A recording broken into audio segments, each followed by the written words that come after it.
girl with a preppy vibe. Came to the spot with a friend of mine. She caught my eye. From the beginning, I was hooked. I can't tell a lie. Fresh, dressed, and fly. I respect her mind. Some dude trying to impress, but looking goofy at the same time. He bugging, she looking. I'm going for mine. Confidently, I approach for that eye-to-eye contact. She smiling while adjusting her hair, so I smile back. Pretty girl, what's your name? She said, is that true? Cause if it is, your name perfect for you. My name handsome. She said your name fits you too. See, we was clicking, and after that, time just flew. Then that time came to talk to her pops. He gave his blessing. And then that mind frame I had was honoring and protecting. I knew she was the woman we met. I found my future girl, and no other woman compares to my girl. Cause yeah, I knew it from the start. Hey y'all, welcome to the check-in. My apologies for running late. I was trying to get this last video recorded so we can talk about it. I saw a late breaking update regarding the Guthrie situation, so I wanted to get that for us here. And it's been a crazy day, y'all. I'm trying to comment in the chat here, but my tablet is tripping. But it's okay because today is Wednesday. It is hump day, and we are that much closer to Friday. How are y'all doing out there? What is going on? I have quite a few videos for us to kind of look at and react to. We're gonna have us a good time tonight. Yes, we are. Get into it. How was y'all day? What y'all got planned for the long weekend? And I'm still trying to get myself situated in here. Here we go. Yes, hey y'all. My apologies for running late. Okay, but we are here now and we're going to get going. Get going. Yes, how y'all doing tonight? There's been quite a bit of churn going on with what's going on in the news. So we have a lot to talk about. Yes. Let me get this statement out here. Thank you for supporting. Okay. Uh-oh, I done misspelled that. That's fine. Okay, y'all. So we're going to go ahead and get things kicked off. I don't want to keep us right behind. I'm already running a little behind here. So we got up first here some stuff going on with the Epstein trial. Well, Epstein trial. So apparently they are allowing people to see the unredacted documents. So let's see what they got to say about that. Let's get into it, y'all. Yes, let's get this going. Continue on as we're talking a lot about what's happening today on Capitol Hill. This week, the Department of Justice began allowing members of Congress to view unredacted versions of the roughly 3 million Epstein-related files. It is made public since late last year. It was under strict supervision at an office in Washington, D.C., that several lawmakers have already seen some of those materials. This includes Republican Representative Nancy Mace, who says that she plans to seek testimony from several individuals named in those files. And so to talk a lot more about that experience, I want to bring her into the conversation now. Representative Mace, thanks so much for being with us here on Live Now from Fox. Yeah, thank you for having me. Well, let's start with the very beginning. You've been very vocal on social media about your experience, what you saw as you were able to view some of those unredacted documents. This is the first week that this has been available for representatives like yourself to be able to go see some of that. You came away, though, with 11 names. Tell me a bit more about that experience and those names and why they stuck out to you. Far more than that, actually. We're talking about witnesses, possible co-conspirators, possible participants, possible predators. I am accumulating a list of people that I would like to see the House Oversight Committee bring in for testimony. If they don't show up, then obviously I will support subpoenas for those individuals. But I walked away scratching my head. There's all this information, all this evidence, all these. Let me ask y'all this. So the last time I checked, I thought that they were kind of done with the Epstein files. Like they weren't planning on charging anyone else. So what's going on now? And also, hey, Lavonda girl. And hey, Mr. James Ferris, welcome to the live stream. Okay, let's keep this going. Victims, and nobody's gone to jail. There's only one accomplice for thousands of victims potentially. This is a global sex trafficking network. I can't even fathom that this is the modern era where women and underage girls are abused, and because you're rich and powerful, or maybe you have a title by your name, that you can get out of it. And those redacted documents are showing on the screen. Most members of Congress, we still can't see that information because it is still completely redacted. A lot of the information related to co-conspirators is still hidden from members of Congress. And by the way, when you go to show up at the DOJ, it's a tiny room. It's like the size of a closet with 4 computers in it for basically 535 members of Congress. It'll take us months, if not years, to look at this information that is unredacted if you can find it. And so, of course, that's been a huge conversation, not only with you all going to go view these documents for the first time, but also right now there on Capitol Hill. I want to take you out, folks, out to this view. If they're watching live now, So they're saying that in order to see the original files not redacted, they have a space like a closet with 4 chairs. I mean, it's gonna be 2055 for people trying to see all that stuff at the rate they're going. 3 million documents or whatever, that's a lot to go through, and you only have four viewing stations, so I'm gonna call it.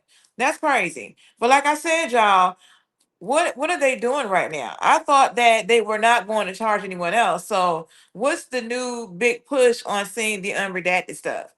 If you have any ideas, let me know in the comments, please. All right.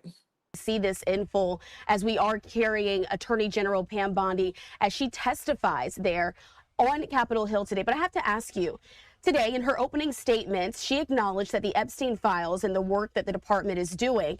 But as Representative Jayapal pointed out this morning, all the victims that were there in the room, they stood up. They said that they had not had a chance to meet with the Attorney General. Is this something that Attorney General Pam Bondi should be changing as we're looking to make progress on these Epstein files and creating some more clarity there in Washington, D.C.?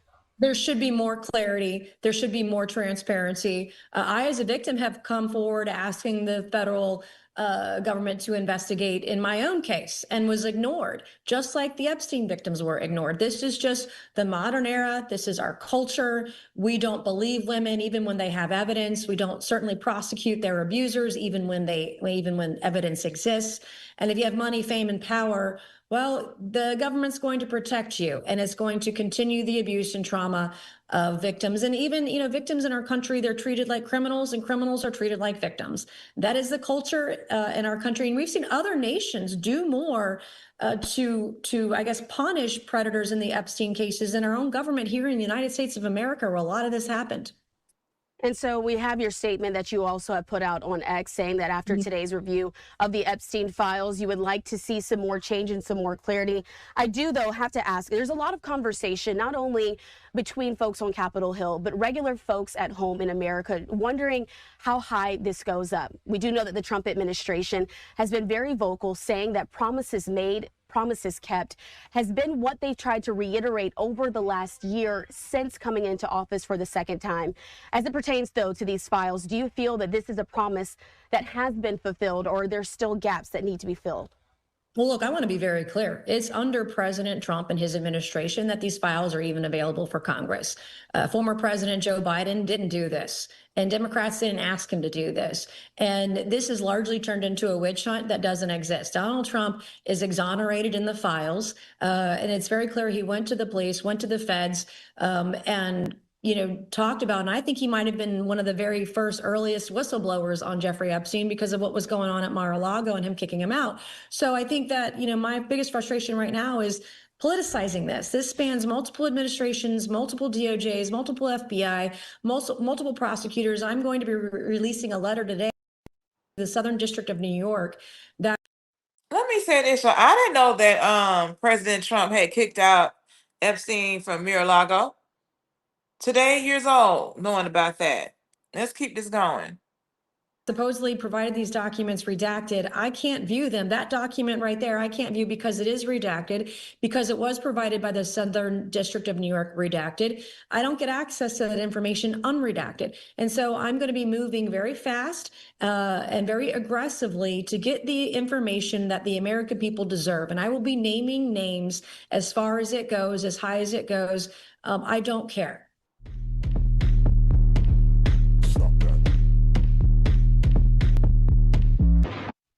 And when you mentioned that, you said you don't want to see politicizing of this. This has been something that we've seen bipartisan support on, Republicans and Democrats both speaking out together, asking for transparency here. Do you see this as something that can bridge the gap between the two parties as so much of the country is watching on? It can be, but every time someone from the left invokes the president's name to get clicks, like he's some sort of predator in the files, which he's not, he's exonerated by the victims, that's how we know it's being politicized. And that really kills me as a survivor, advocating for other survivors and seeing the faces of the Epstein survivors. We want them to be successful. We want them to get the truth. We want them to get justice. And so this has to be personal. It cannot be political for those who are advocating on their behalf. And we have to work together, both as Republicans and as Democrats. We must work together to get these girls justice. And Representative Mace, we've been focusing a lot on what's happening there with your work on Capitol Hill, but I want to take it back to your home state for our last question here. We know that you're running in the governor's race there in South Carolina. Of course, the primary is coming up in a few months in June. What are you working on and working right now to sort of provide for South Carolinians heading into this very important election year? Well, we're several points ahead of anybody else in the governor's race right now, and I'm deeply grateful and humbled by the support across the state of South Carolina. I'm the only candidate that's putting forth detailed plans. For example, I have a plan to eliminate the state income tax to zero in approximately 3 or 4 years. I have aggressively been putting out legislation and policies that I have personally written to address affordability, cost of living, illegal immigration, law and order, public safety, education, women and children, the energy crisis that South Carolina is inside of right now. Every issue I have a policy for that I have personally drafted, and we're getting that information out almost daily to the voters of South Carolina, because I want them to know that no one is going to work harder for them to make South Carolina bigger and better and more prosperous than it's ever been before. Well, we certainly appreciate you for joining us here on Live Now from Fox. Thank you, again, for your thoughts that we've had on the Epstein files. We're going to continue to track that story, and we hope you'll join us again soon. Thanks so much. Thank you, and God bless you. Okay, y'all. Let me pause that. Okay, so we have but first, breaking the voice. tonight, thousands of tips. Okay, so we have the voice of the immigrants, 5732 in the house. Welcome. So I saw your comments where you said a dirty liar. Well, she is a dirty liar. And then you're saying what victims. I'm trying to understand what we're talking about. So if you could help me out, I would appreciate that. Yes, I'd appreciate that. So I can make sure I'm tracking with you. Also for Mr. James Ferris, I'm having a great evening. I hope you're doing the same. Let's see. Yes, Lavonda girl, I am not packed for my flight in the morning. So I'm gonna get that done after this. I am. And yes, so yeah, very much trying to figure out this whole Epstein thing and what this lady was talking about, but it's okay. We're gonna move along. I'll wait for the voice of the immigrant to give me some more insight. But in the meantime, we do have a update. There's a lot of updates, y'all, from last night to today regarding the Nancy Guthrie kidnapping situation. Okay, so the last update I just saw is that they found a glove on the roadway. So we're gonna go ahead and get into that as a starting point. All right. Feel free to comment in the chat here. Let's keep it going. New evidence in a possible break in the Nancy Guthrie case. Investigators have recovered a black glove from a roadside near the mother of Today Show host Savannah Guthrie's house. The New York Post reporting it resembles the pair worn by the masked person in the surveillance video released yesterday. It comes amid thousands of tips to law enforcement in the case, including one that led police to question a man last night who says Let me just say this. I am so glad to hear that they are getting thousands of tips, because up until now, up until when Miss Savannah Guthrie, she came out the other day, and asked people to start, if you've seen anything, please talk to your law enforcement, like we hadn't heard anything, at least I hadn't, about anybody, calling in with tips. And then all of a sudden, there's been some movement. They have the image that came out the other day. They arrested someone last night and questioned them and all that good stuff. So, you know, there's been some progress being made a little bit more publicly, right?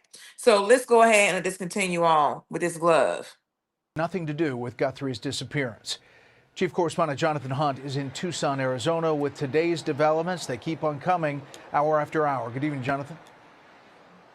Good evening, Brett. The painstaking search of desert brush areas around Nancy Guthrie's neighborhood may, and I emphasize the word may, have just paid off. During their search today, as you just mentioned, investigators discovered a black glove just off the road. It appears to be similar to the gloves worn by the person seen on doorbell camera video at Nancy Guthrie's home in the early hours of the morning of Sunday, February 1st, right around the time the 84-year-old disappeared. Since the release of those videos by the FBI yesterday, thousands of tips have been flooding in, 4,000 calls to the sheriff's department alone. Now, one of those tips led to a man in Rio Rico, about 60 miles south of Tucson.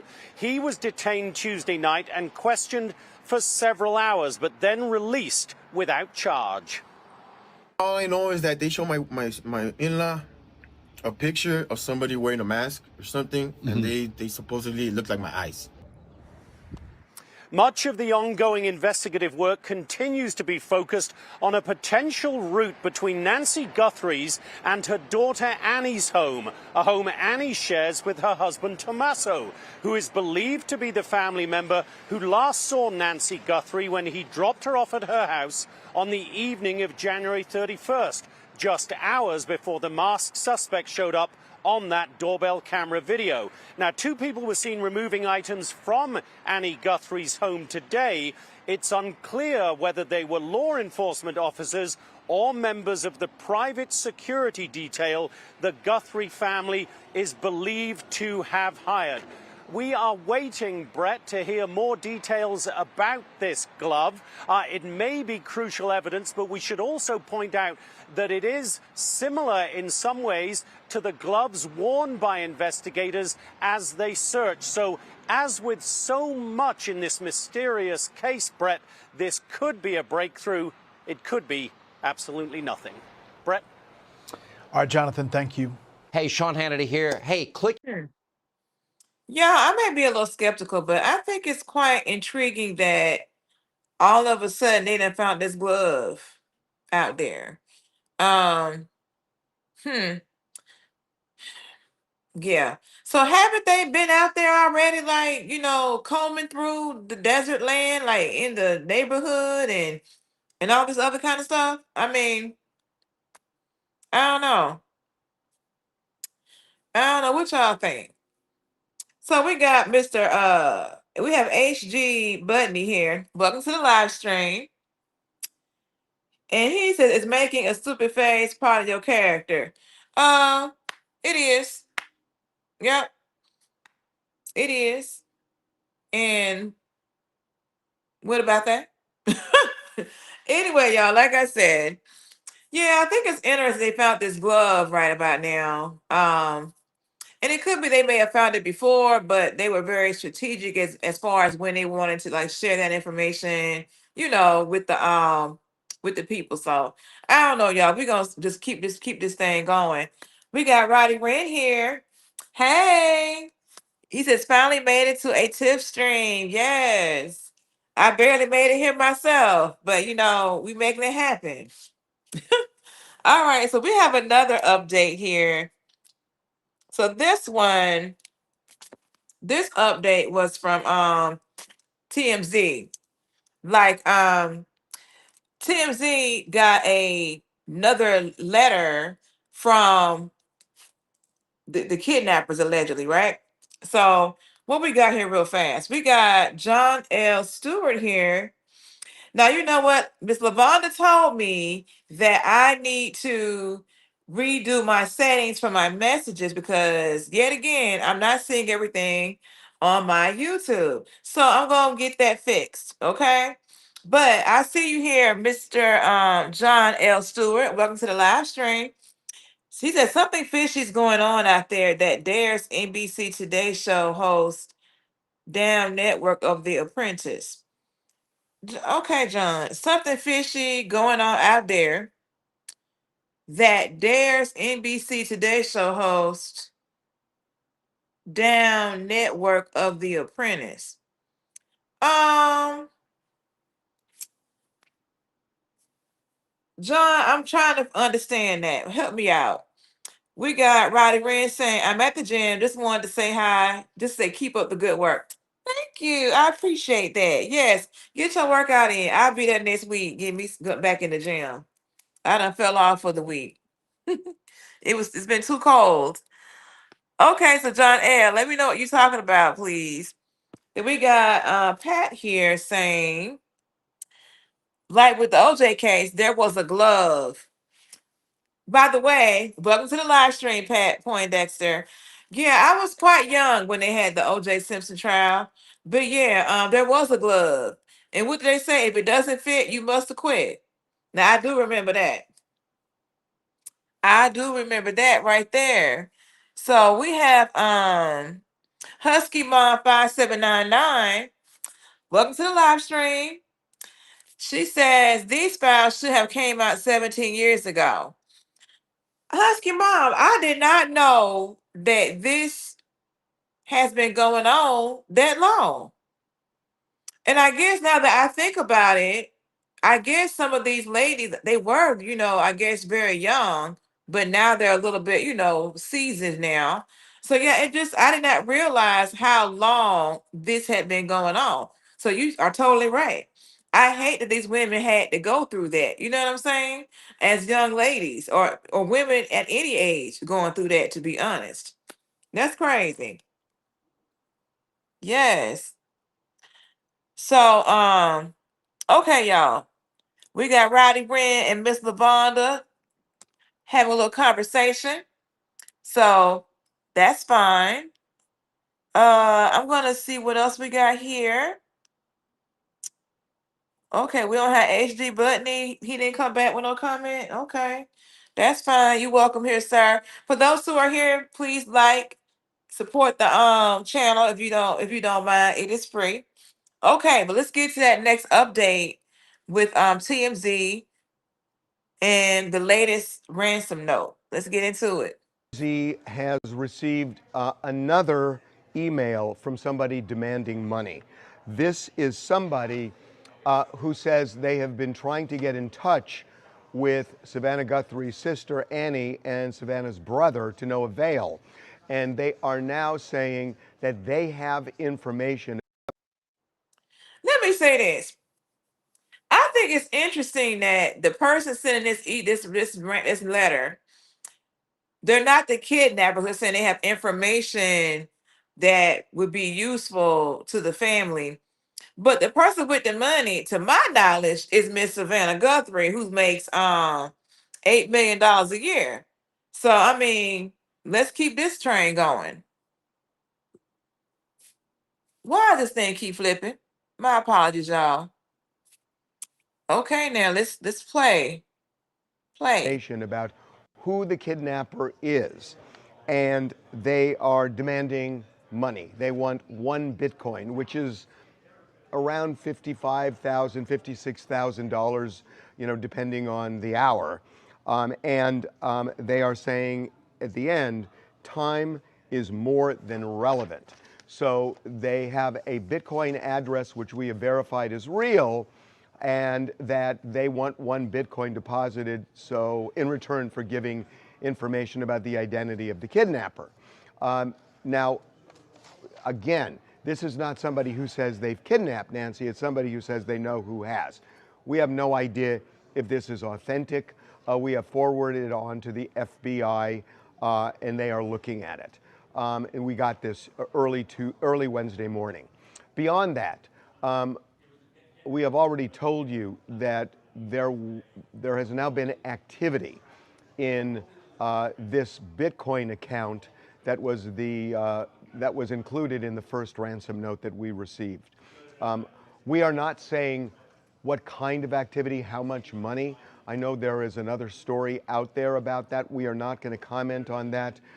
We gave our word to people and involved in this case. We are going to honor that, but only to say that there is activity, and that means something.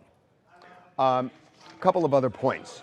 There has been a lot of talk on social media about who may be behind this kidnapping. And I'm just going to kind of put this on the table, that there have been people pointing to various people in the family. And when we do this, when we talk, on television, on our website, on our, digitally, on our social media, I think we should be addressing people on social media and not just people who are watching traditional media, because social media is where a lot of people get their information.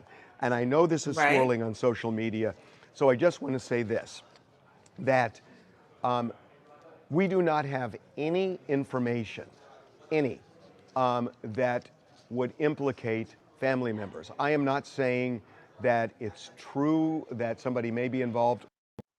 And see, I think he's saying that right there because people have been speculating on the social media that the son-in-law, the daughter's brother, no, I'm sorry, the daughter's wife, not Savannah, but the other daughter's Annie's husband.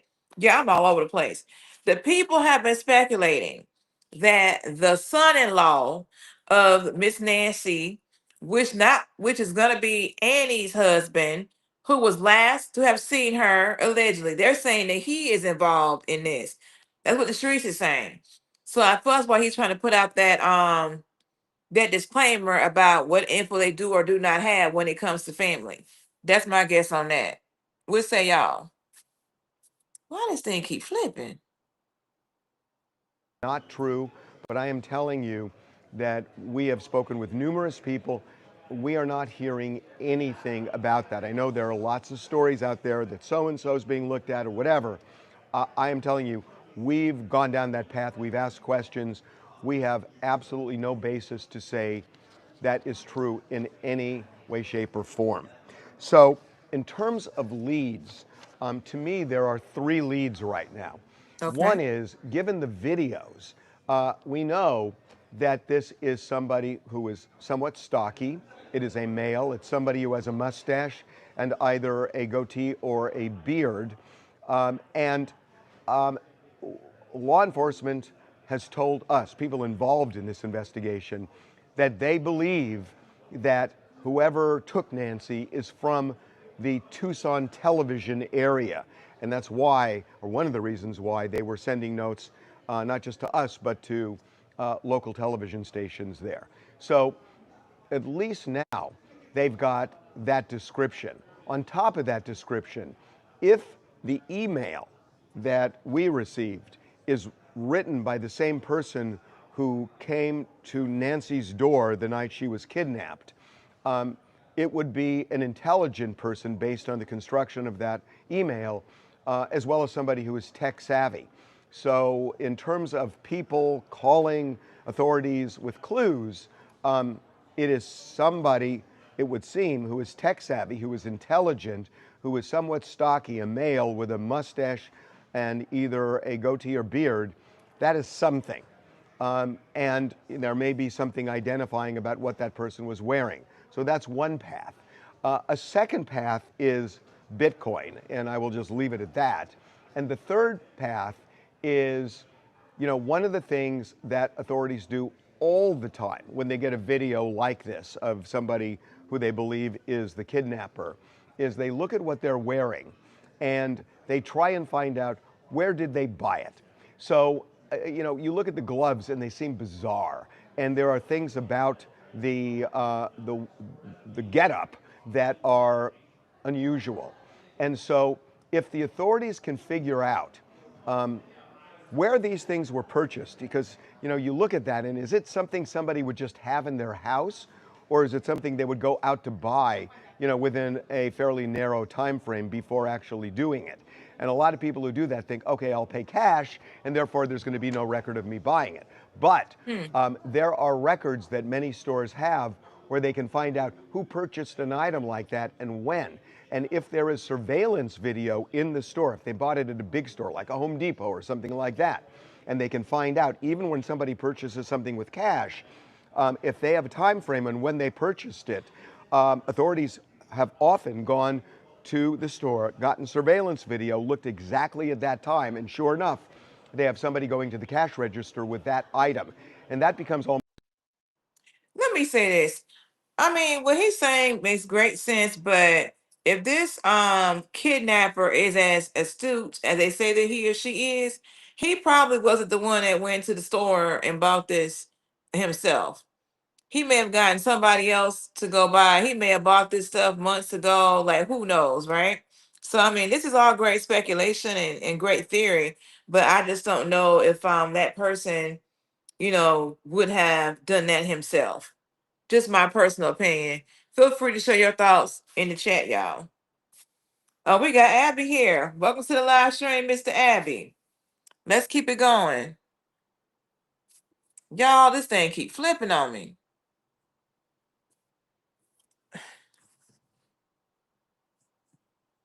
smoking gun. So the person who did that is not going to walk in completely masked, because that in itself creates an issue. So if they came in street clothes and bought any one of those items, then that could be a real way, and a way that authorities have done in many cases in the past, of identifying who was at that door. So that's what we know right now. We will give you further updates as we get them. Okay, what we think about that?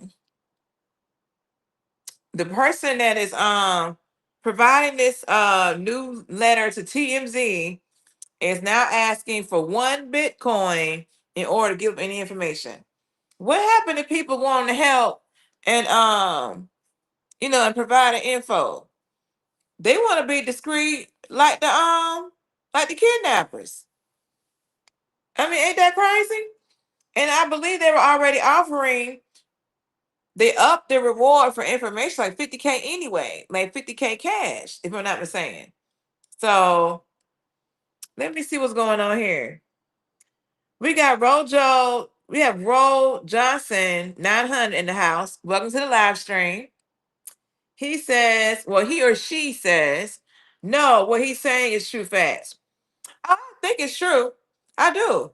I just think that this particular kidnapper probably didn't go in there himself to buy these things. That is my thoughts. But you're absolutely right. I don't think he said anything wrong. I don't think this person did that. If this man is that intelligent as they say, he probably had someone else do it, or if he did go in there and buy it himself, he probably did it a long time ago.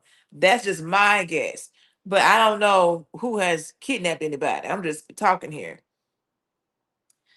So we got Abby saying it's all about money now. Yes, it is. They done sent in a note to TMZ saying, hey, we got information. We need a Bitcoin. And I understand they're saying that with the Bitcoins, like, you really can't trace whose wallet it goes to, if I recall that correctly.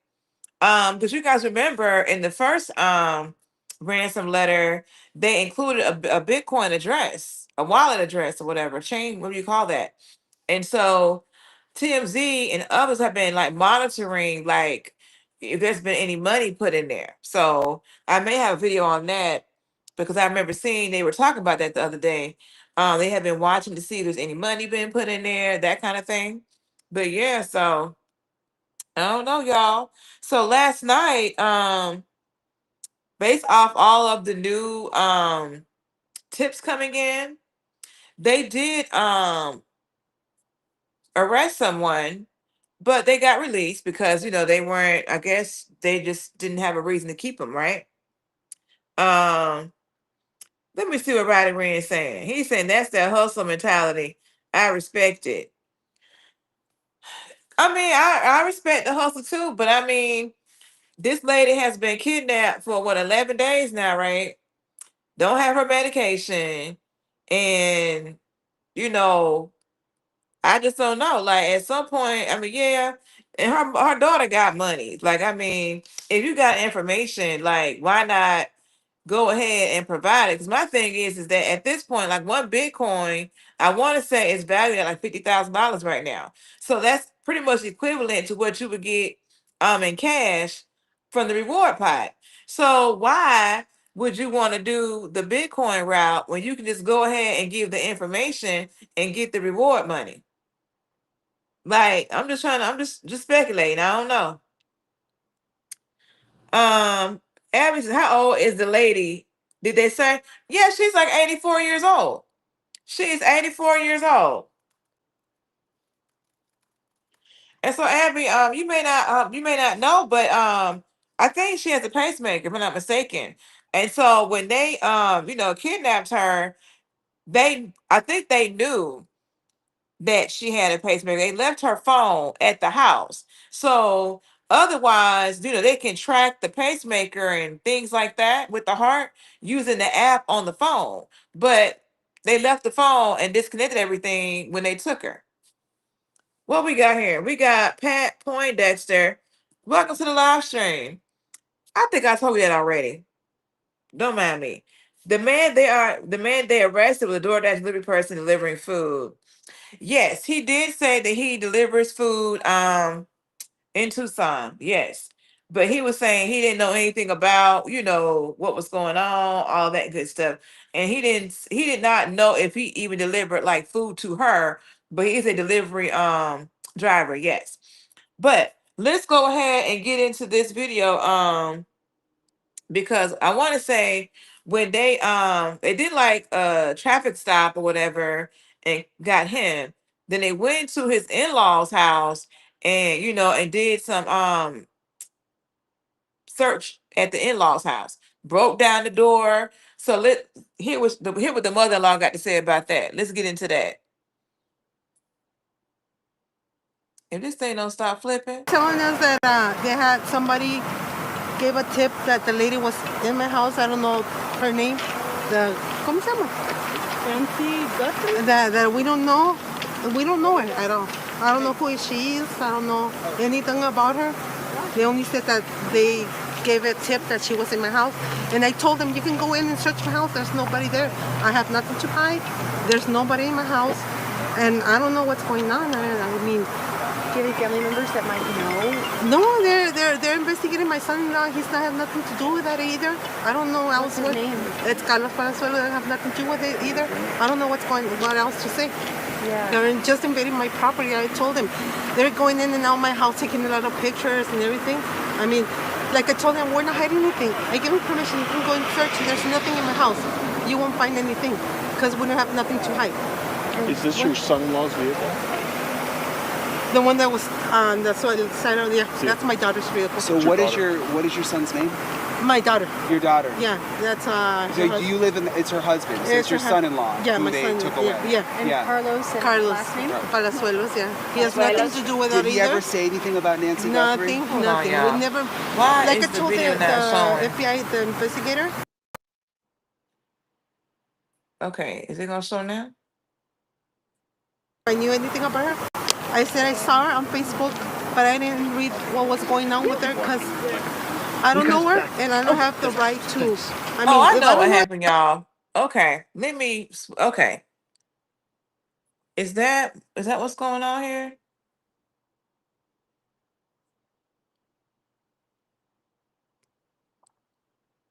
Buddy, I won't read the story. I just go over, keep on going on the phone. Because I don't know her. So how did this all happen? I don't know. Somebody. Were you home when this thing No, showed up? I was coming from Tucson when they had my son outside the house. They broke in my house without a warrant or nothing. They broke my door. They went inside my house. My son was playing on Nintendo. He had his headphones on. They got him and put him in a cup and took him outside. And then they ask him what's going on. They didn't say anything. Do you have a search warrant? They said they didn't have any search warrant by then. And they still ask him, do you still have a search warrant? And they don't give me an answer. Does your son-in-law ever go to Tucson? He works in Tucson. What does he do? He's a delivery guy. He does FedEx or something like that. Okay. That's what he works on. And so you're not allowed to go home right now? No, they wanted us in. They keep on going in and out of my house, taking pictures. And I don't know why. I mean, your son was the one that was detained. Yeah, he was detained for. They showed me a video to see if it was him. To see if he. Yeah, he's my son-in-law. Okay. If I recognize the thing he was wearing, he doesn't have any of that. He doesn't have anything that comes on the video. Was it surveillance footage? From the house, I think from home. Yeah, they showed me that picture.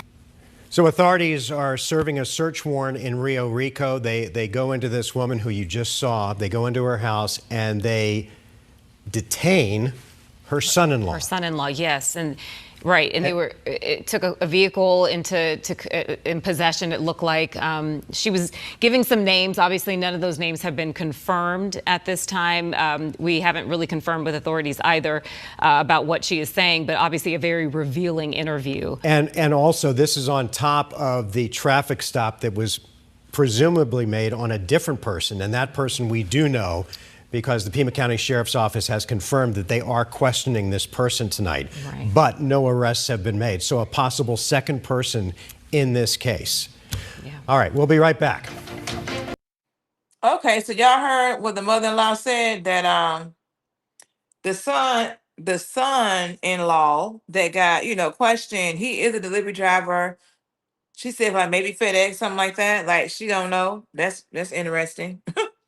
But yes, he was let go after several hours of being questioned, all of that. I got a video of his little interview as well. But we have Pat Poindexter saying right about the pacemaker. I have one hooked to the facility that manages it. Yes. And they knew to leave that. They knew to disconnect her from that app that's on her phone that does the thing with the pacemaker. And then, they didn't bring her medications. And of course, they had found her blood, like on the cell, like on the front porch or whatever. They confirmed it was hers. So yeah, a lot going on there, right? Let's see. We have Roddy Rand saying she's not drinking real wine. That's cranberry juice. That's where I have blueberries, cranberries, and raspberries in here. You're right. Abby says, wow. And yes, she is 84 years old. Yes. Her husband died many, many, many years ago when her kids were like, I think teenagers. So, and she never remarried. So yes, y'all. So let's get into this next video where we will hear from the son-in-law of the lady who we just heard speak. But let me just say this. Yeah. He said that they thought it was him because of his eyes. So if you haven't seen the video of the person that they not a video, it was like they got an image off of the camera that was knocked off the lady's home before she got abducted. And you can see the person with like this mask on with the eyes out, mouth out.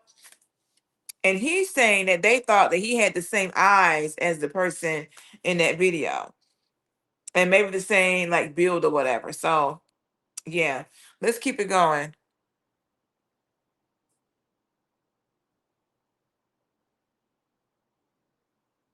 This is annoying. Why won't this thing just go ahead and play?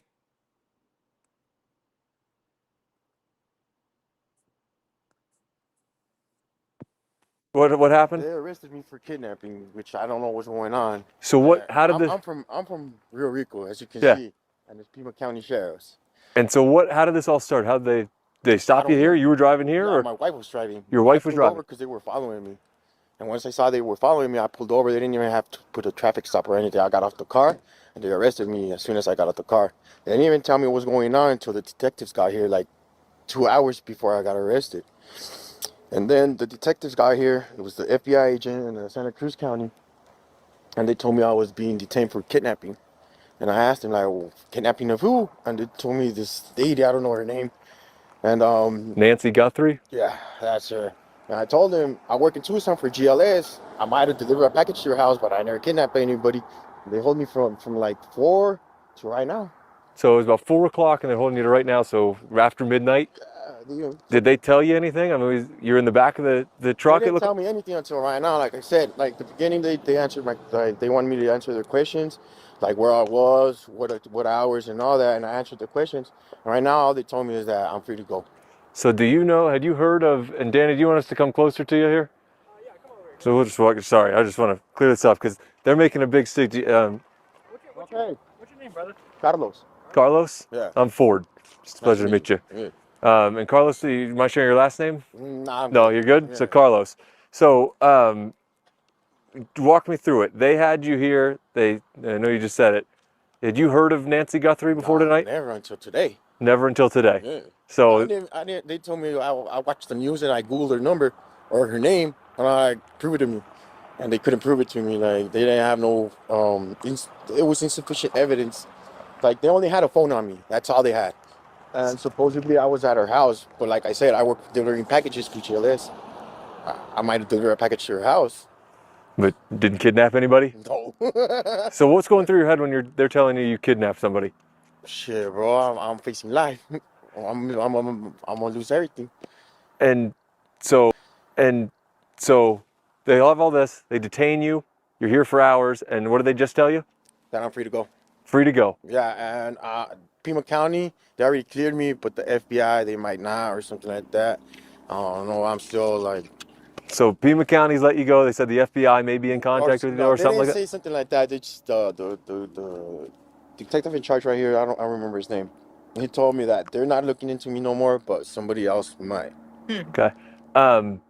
Obviously, you said you hadn't followed this news. This is big, major news. It's Nancy Guthrie, who's her daughter is Savannah Guthrie, who hosts the Today Show on NBC. So it's been big news. She's been missing for more than a week. So they have put out, the Pima County Sheriff's Department put out that they had detained a person of interest. And I guess that's you? I guess so. How do you feel about that? People are watching this all over. I mean, I'm not happy. I'll show you here. Look, this is what they put out earlier. He's just getting a shot. South of Tucson. I was just stopped at south of Tucson. So I guess south of Tucson is where you are here in Rio Rico? I guess so. And so, yeah, that went out everywhere. And you see, they got all sorts of people talking about it. Yeah, no, well, I'm innocent. I'll let you know that. Yeah, I'll tell you that.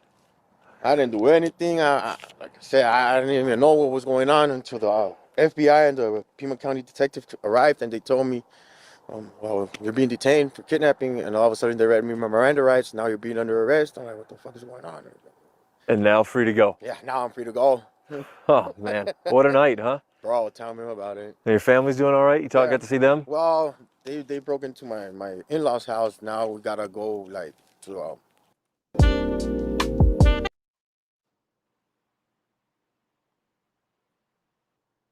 Okay.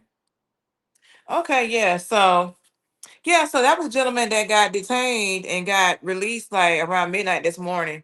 So he was good natured about it. I think he did do another interview like during this morning, and he was like, yeah, he really wanted to go ahead and find this person and get his name cleared. I'm like, okay.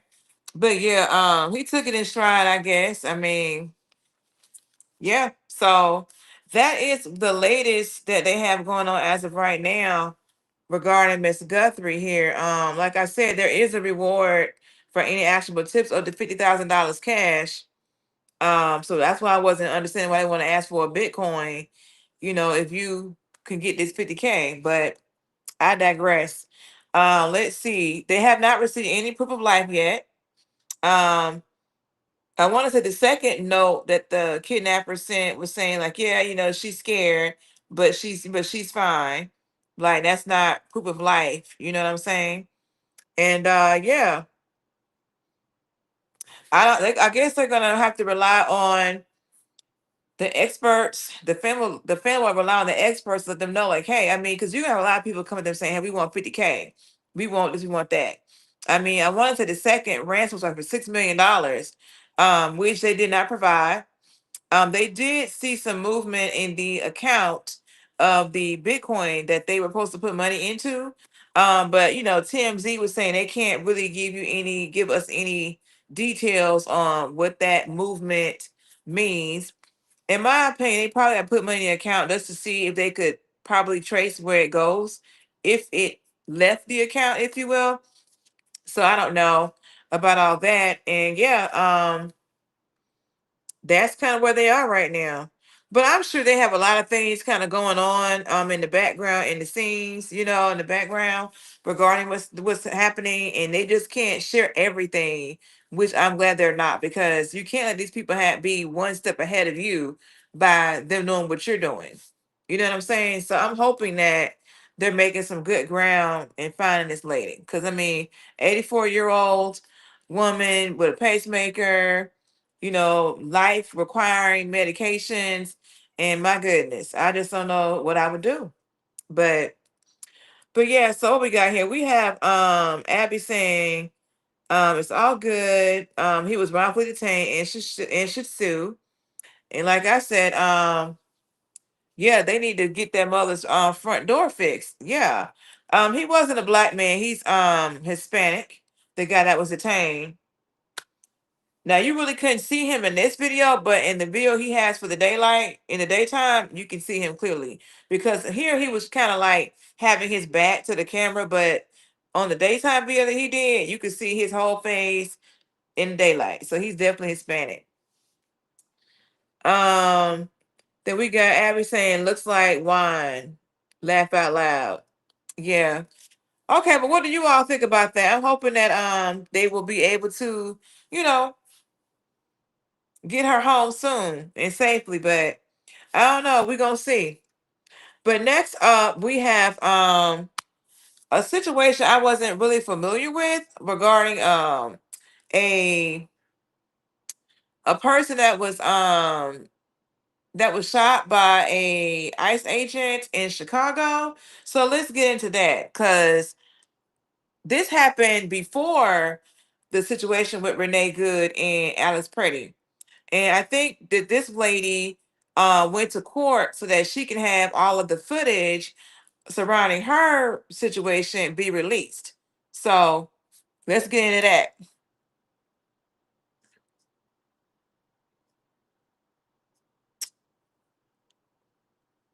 I don't understand why my stuff isn't working properly. Let's see.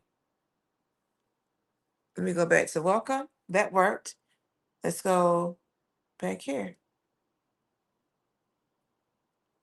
Evening, I'm Rob Elgis in the ABC 7 newsroom. We are streaming live now with some breaking news. ABC 7 has obtained body camera video from a shooting involving a federal agent in Chicago. Miramar Martinez was shot 5 times during an encounter with agents in October on the city's southwest side. Remember, this happened in the early days of the Trump administration's immigration crackdown called Operation Midway Blitz. And Martinez was shot 5 times by U.S. Border Patrol agent Charles Exum. She was then arrested on charges she assaulted federal agents. She was called a domestic terrorist by the DHS. And the Department of Homeland Security accused her of ramming those agents with her car, calling her, as I mentioned, quote, a domestic terrorist. Martinez's attorney argued it was the agents who crashed into her, and we're learning a lot more from this body camera video. Charges against Martinez were later dropped by federal prosecutors, and a federal judge dismissed the case with prejudice, meaning the case was terminated completely. After the recent shooting deaths of Renee Good and Alex Pretty by immigration agents in Minneapolis, Martinez said she was compelled to ask the court to release all evidence in her dismissed criminal case to clear her name. And just this past Friday, a judge ruled in her favor. And here we go. Tonight, we're getting our first look at video from body cameras worn by the agents during this encounter. Now, I'm going to watch this first time with you. We're going to play one of those videos taken now. This is inside a vehicle driven by agents. A note that we have removed audio of profanity. Let's listen. We're going to make contact and we're boxed in. We are boxed in. All right, they're following now. All right, out of the car. Be advised, we've been struck. We've been struck. Get out.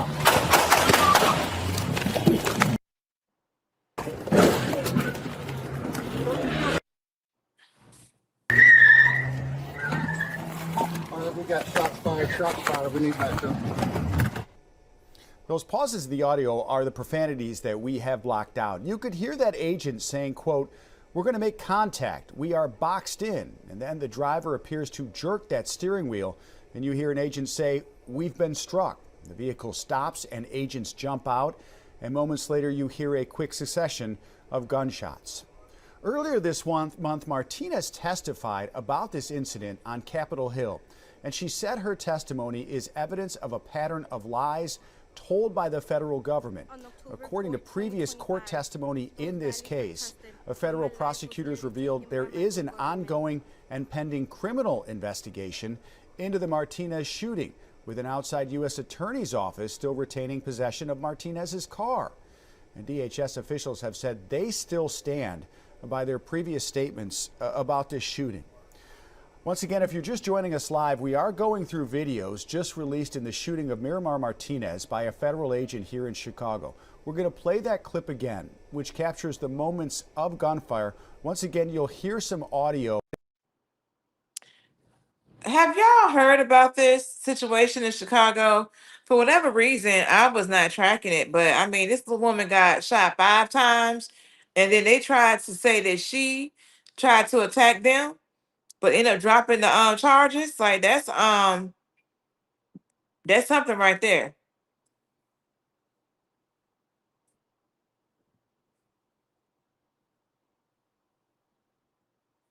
Go silent. We've removed some profanity. We're going to make contact and we're boxed in. We are boxed in. Out of here. All right, they're following now. All right, out of the car. Be advised, we've been struck. We've been struck. Get out.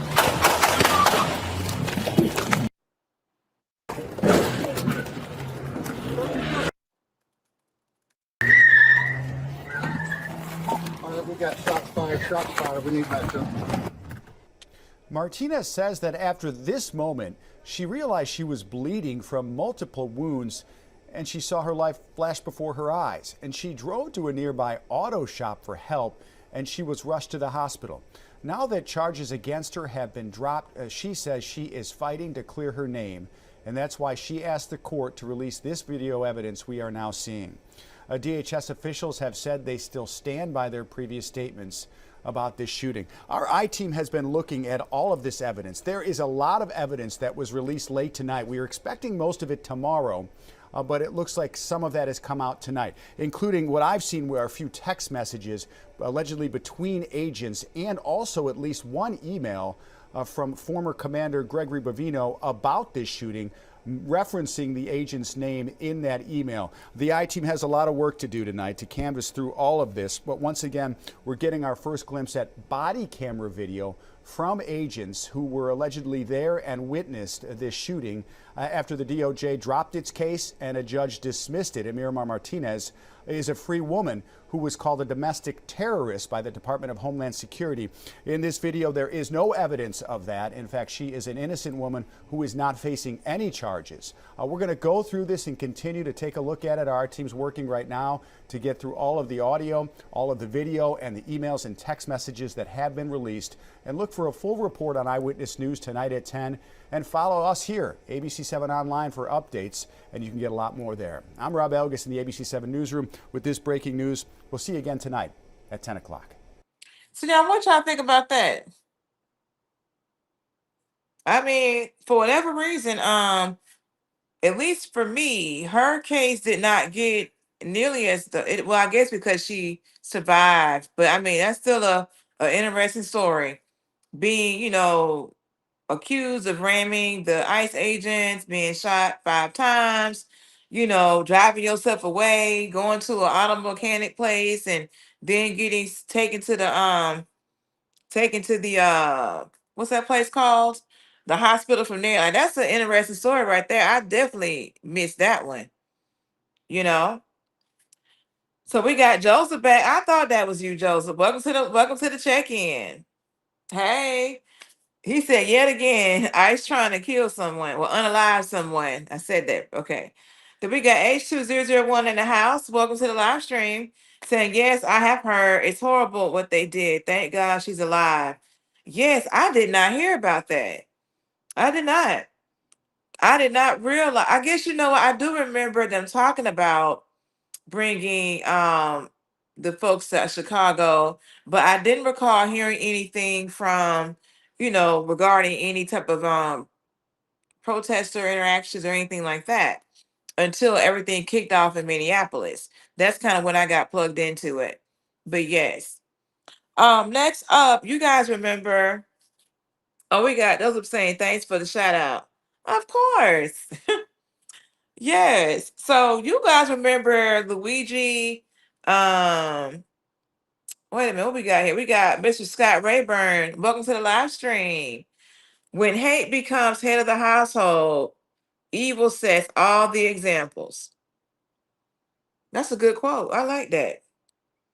Y'all be coming through with these statements now. I like it. When hate becomes head of the household, evil sets all the examples. All right. So the next up we have Luigi Mangione. You guys remember he unalived that big I think it was the guy who was an insurance exec on the sidewalk. And for a minute it took them a while to catch up with him. But they did, catch him. And so he had a hearing the other day, and he has something to talk about at this hearing regarding double jeopardy. So let's get into that real fast. Man, why this thing's doing this to me? Well, this is developing right now out of New York City, where an unexpected hearing for the man charged with killing a health insurance executive just wrapped up. The hearing for Luigi Mangione centered around the prosecutor's call to move up the state trial to take place before the federal trial, and the judge agreed to do so. The defense arguing the two trials amount to double jeopardy, and Mangione even saying the same to the judge before his lawyers shushed him. Correspondent Jessica Cartelia is live outside of that Manhattan courthouse with more. So, Jessica, what else happened today? Yeah, that was a very dramatic moment here, Nicole. That outburst by Luigi Mangione. He turned and he faced the gallery and he said, and I quote, "It's the same trial twice. 1 + 1 = 2, double jeopardy by any common sense." This is in response to the judge setting the trial date for his case in state court for June 8th. That puts the state trial ahead of Mangione's federal trial, which is set to begin this fall. The defense was not happy. They said they needed more time. The judge said, nope, June 8th is the day, and then ended the hearing. Mangione was being escorted out of the courtroom, and that's when he turned around and made that comment about double jeopardy. This is by far the most dramatic thing that we have seen from him in the courtroom so far. The timing of the state and federal trials really matters here because the defense is concerned about that double jeopardy, arguing that the state and federal cases are just too similar. His attorneys saying, quote, "This is really a tug of war." This is really why he was so upset as he was leaving the courtroom, because last week a federal judge took the death penalty off the table, ruling that stalking does not qualify as a crime of violence under federal law. And double jeopardy really only protects someone from being tried twice by the same government. But because we have two trials here, Nicole, state and federal courts are considered separate entities. So both cases can legally move forward. All right, Jessica Cartelia live for us there in Manhattan. Thank you. Interesting. So they're saying that they're in different entities, different courts. So federal and state, they can still do both trials. And I guess the issue would be if you got the same legal team, how are they going to prepare for two trials somewhat simultaneously? And then, when you're doing your first trial, you're giving, your competitor unfair advantage because they can get that information probably for the trial happening later on in the year. So I can kind of see his frustration, but I don't know if he's gonna be successful in getting that changed. What do you guys think? We got H2001 saying it is all caps double jeopardy. We got Scott Rayburn saying they got all of those dudes in the same slammer. And we got Smooth saying, you are the reason I'm here. Okay. Yep. So yeah, I can see his point, but I don't know how it's gonna work out for him being at state and federal courts, but we'll see. And I tell you what though, I guess he said he ain't got nothing to lose because I think they had ruled out him doing potential death sentence, right? Um Wait a minute. Joseph said same poop, different day. Yeah, that's how I rolled on it. Yes. But yeah, so they said he don't really be saying too much, Mr. Luigi Mangione, but he said that, didn't he? Talking about he turned around in the court and told that to the people. So I don't know. But yeah, so we're gonna see what happens with him. I think his trials are set. I think the state trial is set for June and the federal maybe like in September, something like that. So I'll make sure I keep on the lookout to see how that's going. But yeah, so we got Abby saying 100, Miss Tiff. Yes, thank you. Um, Next up, we got a little bit of Super Bowl critiques. So let me know what you guys think about it. I personally, I didn't even watch the Super Bowl. I think I told y'all that.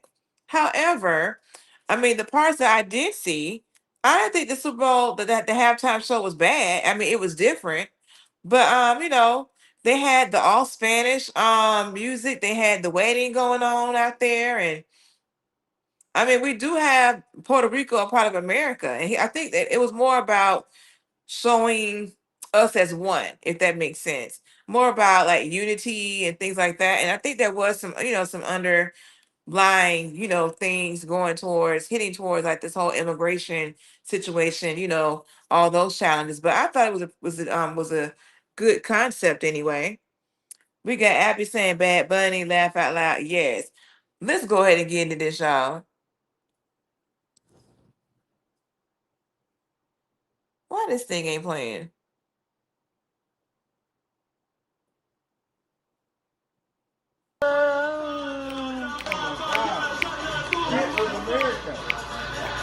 They are American, they're Puerto Rico. No, there's no America in that. But they live in Puerto Rico. Go back to your hometown. Hey, hey, hey, hey, hey. Not worldwide football.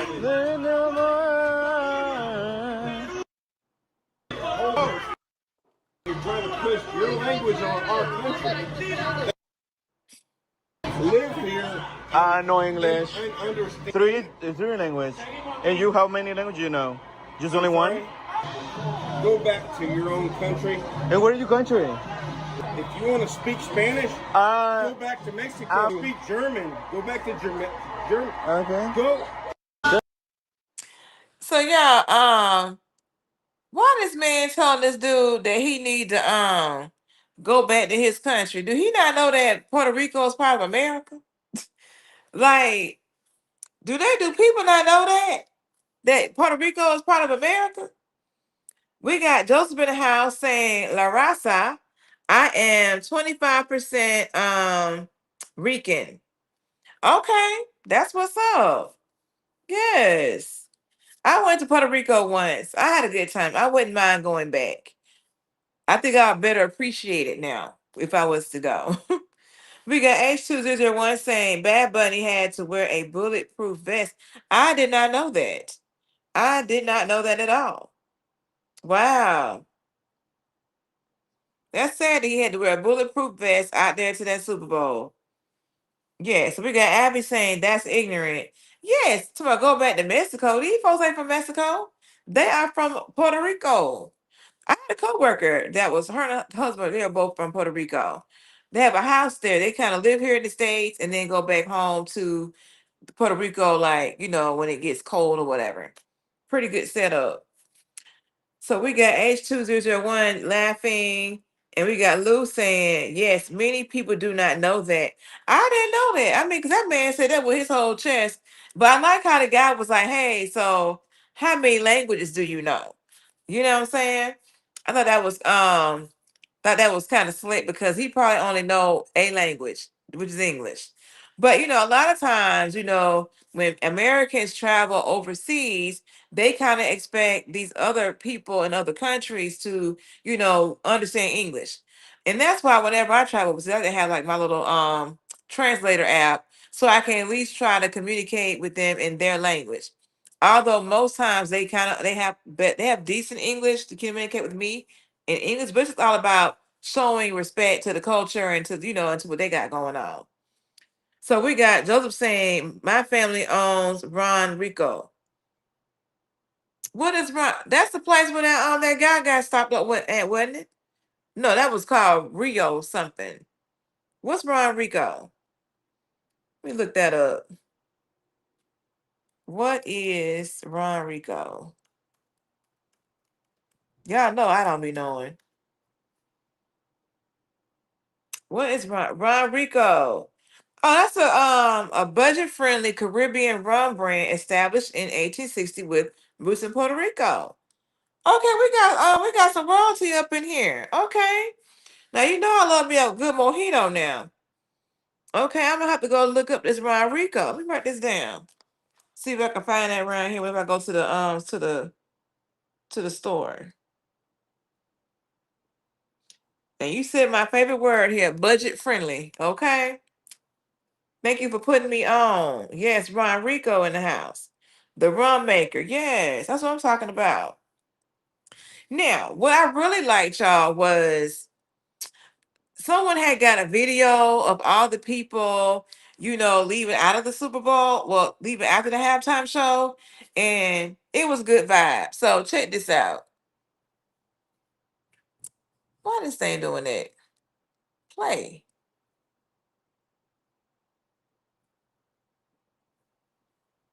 Oh, y'all, this is crazy. Why is this thing doing this?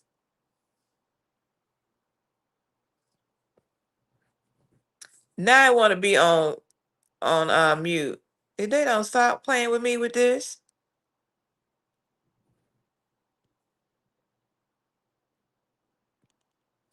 Okay, y'all, let me get this together because I want y'all to see this. Okay.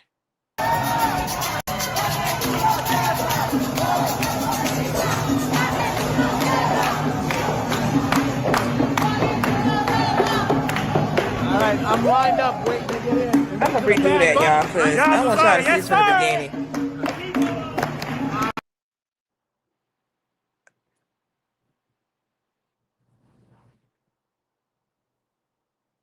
Sorry, y'all. And now. June 8th is the day, and then ended the hearing.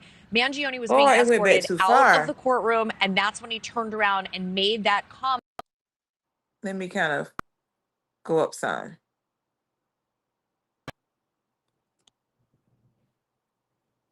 All right, I think I got it. No, it'll be after this, y'all. They're Sorry about American, that. they're Puerto Rico. There's no American man.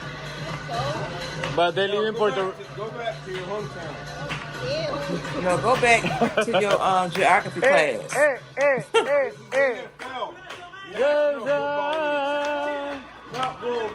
See how that joy he got?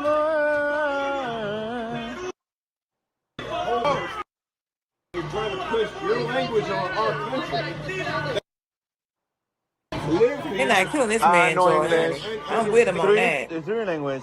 And you, how many languages you know? It's Just only coming, one? y'all. Go back to your own country. And where are you country? If you want to speak Spanish, go back to Mexico. Speak German. Go back to German. Okay. Go.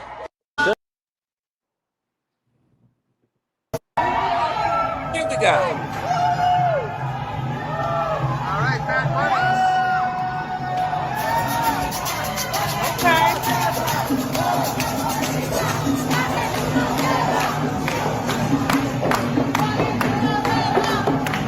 All right, I'm lined up waiting to get in. And these are the Bad Bunnies, right? Yeah, tú sabes. Yes, sir.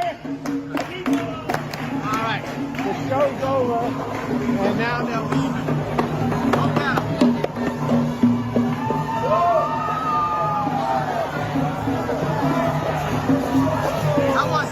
amazing.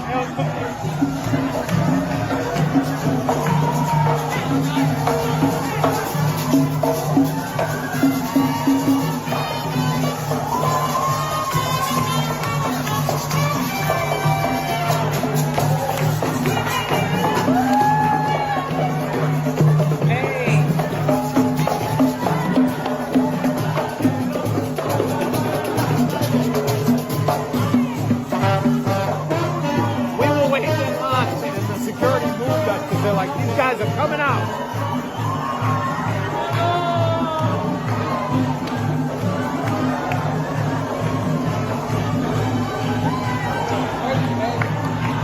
Where's that buddy?